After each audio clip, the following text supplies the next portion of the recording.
This is episode number 4 of our backyard chicken keeping series, and we're gonna tell you everything you need to know about baby chicks. Plus, we'll show you some of those precious little puffballs.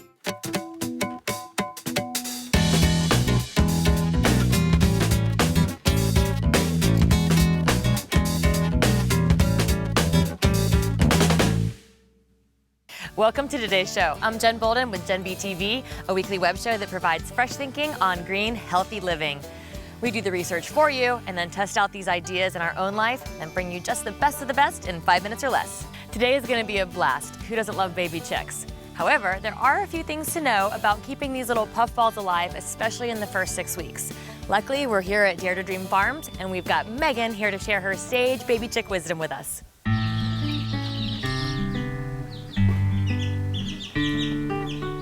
Okay, Megan, first question, very important. Where do you get baby chicks? Well, you can go to local farms like Dare to Dream Farms, and some of them will even deliver. We deliver from the Bay Area all the way to San Diego. Or if you want to just stop by your local feed store, oftentimes in spring they'll carry them. Yep. Or if nobody has the selection you're looking for, you can order online from McMurray Hatchery or mypetchicken.com and get more of a selection that you'd like.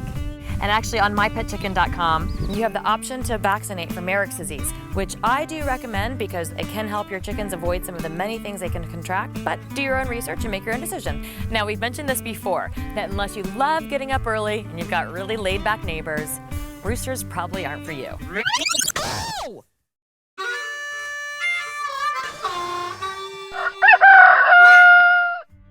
So Megan, if you don't want to get a roux, how do you figure out if a chicken is male or female?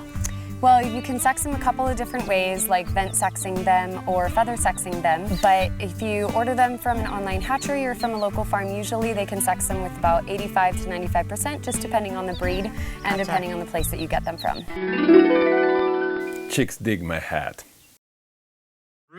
It's unfortunate because sometimes the roux are the most personality packed, for sure. But if you end up getting one, there are some things to do, like you can call an animal sanctuary and see if they'll take a rooster, or you can place an ad on Craigslist, which is what I did, and I found a farmer willing to take my roux. Third, you can check with your local chicken farm. They might need some roosters for breeding. Places like Dare to Dream Farms here will even take the rooster back and exchange it for you, which is another benefit of seeking out a local farm. The first home for these baby chicks is called a brooder, and the key words there is clean and warm. Megan, when setting up the brooder, what can we use? Well, you can use anything from a large cardboard box or a large plastic Tupperware container to a bathtub that's not being used. And so I do know that it's really important that you keep baby chicks warm. How do you recommend doing that? You'll want to keep them under a 250 watt light. And then you'll have to keep them at approximately 100 degrees for the first week and 5 degrees less each week after. If you don't have a thermometer, just make it so that you can move the box closer and further away from the heat as the chicks need it. All right, now what specifically should we use for their bedding? The best thing to use is pine shavings, and you'll want to put about a quarter to a half of an inch of pine shavings on the bottom of the brooder, and keep that as clean as possible. You'll have to change it every few days or so, but if it's starting to smell, it's definitely time to change it. And how do we make sure that they've got food and water? They make chick feeders and chick waterers that are designed to keep the chicks from staying out of them, not drowning in them, and not pooping in their food and water. Gotcha. So you'll want to keep those elevated a bit so that the pine shavings or their poop don't get tossed up into them, and then check them a few times a day if you can to make sure that they're still clean. Okay, now what specifically should we feed these little puffballs? A chick starter crumble, and that is specifically formulated with extra protein to help them grow and reach their full size. You'll probably want to get the medicated chick starter crumbles because it does help with coccidiosis, which is the #1 chick killer. And also, what about the probiotics and electrolytes that you can add? You can buy things called Save a Chick, or you can just buy vitamins and electrolytes, and you'll go ahead and put that in their water. It's a water-soluble powder. You recommend that as a preventative measure? Yeah, it's definitely just a health boost for the baby chicks. Everybody loves to feed their pets treats. When can we do that with the baby chicks? I would start doing that just about the time that you're putting them outside into the coop, or around 6 weeks old. Okay. They should have access to dirt or rocks or sand, but if they don't, just make sure that you leave them some grit. They'll use that to help them digest the food. So Megan, how much handling of these little guys is too much? When will you know?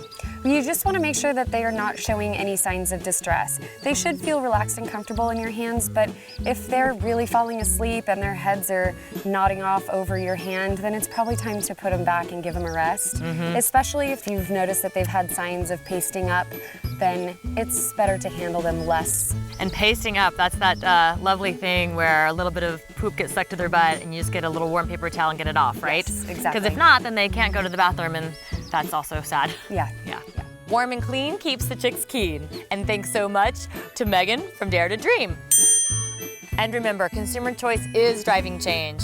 And you can let your friends know about this backyard chicken keeping craze and get on these fluff ball filled episodes by just clicking that little button there.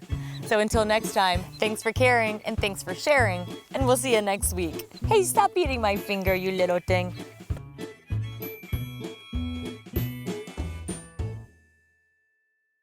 There are so many flies around my head. I can't see them. I use my poo-poo shampoo. You're good right now. Okay. Are you gonna say chicks dig my hat, Maximo, or are you protesting? I'm waiting for action. Oh, action. And action. Chicks dig my hat. And thanks so much from Megan. No, not from Megan, to Megan. Love, Santa. Okay.